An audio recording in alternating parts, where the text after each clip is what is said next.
Hey everybody, this is Dr. Langdon, and today's video is more of a personal one, and it will be filled with some advice, but not necessarily medical advice for your own babies. Primarily, this is for people who are just curious about my life or are interested in trying to figure out when to squeeze in a baby if they're in medical school. So you know how I'm always asking you guys for some ideas or suggestions about video topics. Well, I was meeting with some medical students recently, as I often do, and one of the girls asked me, when am I ever going to have time to have children? And that's a great question. And I think it's similar to when are we ever going to be able to afford to start a family? And many times the answer may be the same. There's never going to be enough free time. There's never going to be enough extra money. And I, in particular, for some crazy reason, I've always loved kids, but I was nervous.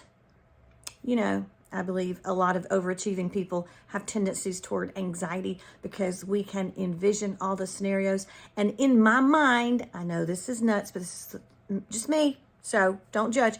I was just envisioning my eggs drying up. I could hear them drying up. And I was just so scared that by the time I finished all of my medical training, I would no longer be fertile or we wouldn't be able to have children. And plus, remember, I had been married at that incredibly young age of 19. So we had been married 6 years by the time we had our first child. So we were ready for children. That wasn't the problem. It was just a matter of when to do it, given the rigors of a medical training. So this is what we decided to do. And I have to preface this with a little backstory. So you remember that Duke has a unique structure of its 4 years of medical school. We did all of we called them basic sciences back then. We did all of our basic sciences, now we call them biomedical sciences, in the first year instead of taking the traditional 2 years. We did that so that during our second year of medical school, we were already doing our clinical rotations, all of our different clerkships in all of the areas. And that way, third year was available for a 1 year long research project. And then we did our second year of clinicals, fourth year. Does that make sense? So it still was 4 years, but a different arrangement. And that nearly guaranteed that everyone could graduate with a published scientific research paper, which of course looked good for our residency applications. So Mark and I, my husband and I, were trying to figure out when are we going to squeeze in a baby into this schedule, because he wasn't dying as much as I was, but certainly happy to have a baby. But I was the one that had to figure out the timing, of course. And so we did a lot of math and decided that I didn't want to do residency interviews while pregnant. We were just afraid I might be discriminated against, or maybe it would send the wrong message that my whole heart wasn't in the residency plans. I don't know. We just didn't want to do that. And also I had some boards to take that fourth year, and of course a lot of rotations to do. And here's the way it worked for us. It was down to basically a month with all the math that we did to figure out all these schedules. And we got it down to 1 month that would work for boards would be finished, have the baby, then start residency interviews. And believe it or not, it worked. I'm very blessed to come from a long line of excessively fertile people. I was very blessed to not already be pregnant when we got married. It has happened occasionally in folks around here. And so we were very fortunate and got pregnant that first attempt. And so it worked out perfectly. I was pregnant initially for parts of that research year, which was nice because it was pretty easy as far as work, and I wasn't on call at the hospital. I could sleep at nights when I was so exhausted and queasy and throwing up. Now, I do remember there was some part of the boards, I remember having a trash can beside of me because I was vomiting. That was bad. And it was strict now, but it's always been strict. It was super strict then because you had to be in person. You had to sit there. It was on paper, proctored, and like you couldn't leave. I guess they thought you'd be going to cheat or something. So I just had the trash can with me in the exam room. It was horrible. But anyway, I survived that. And then I do remember doing residency interviews with this tiny baby. And so Mark, of course, would drive us, and we would stop for me to nurse him and get him out of the car seat, nurse him. And then it was really tricky for the interviews. Mark would be hovering in the lobby or somewhere, and we didn't have cell phones then. It was so much more difficult. And then I would try to run out and find him, or I had a little tiny hand pump that was horrible, but I would have to try to use that in between interviews and try to save the milk, and it was such a mess. So tricky, so tricky. But we didn't, back then you didn't have to apply to as many programs. I feel like these days, these med students are having to apply to 40 and 45 programs and trying to get, 15 or 20 interviews. And I really didn't. I think we had 6 interviews total. So it wasn't nearly as bad in that aspect as it would be now. Although now most people interview on Zoom. So that would actually have been much easier with a newborn. But we managed to survive all that.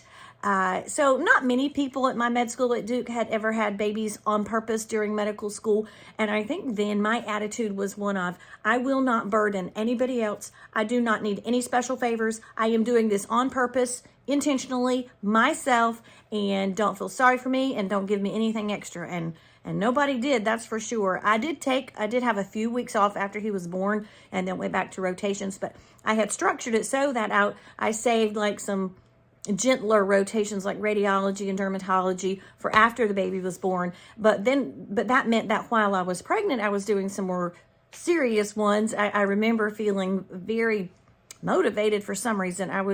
I think I was a gunner, you could say that. But I wanted to do a sub-I or sub-internship in pediatrics, of course, because I knew I was doing peds. But also I did a sub-I in internal medicine just for good measure, I guess, just to make sure I got into my top residency choice. And I did, so maybe it worked. I don't know. So I would say that these days we are a little bit more, the medical community, understanding and willing to work with students and things like that. Now, I can say the same year that I had a baby, one of my very best friends also did.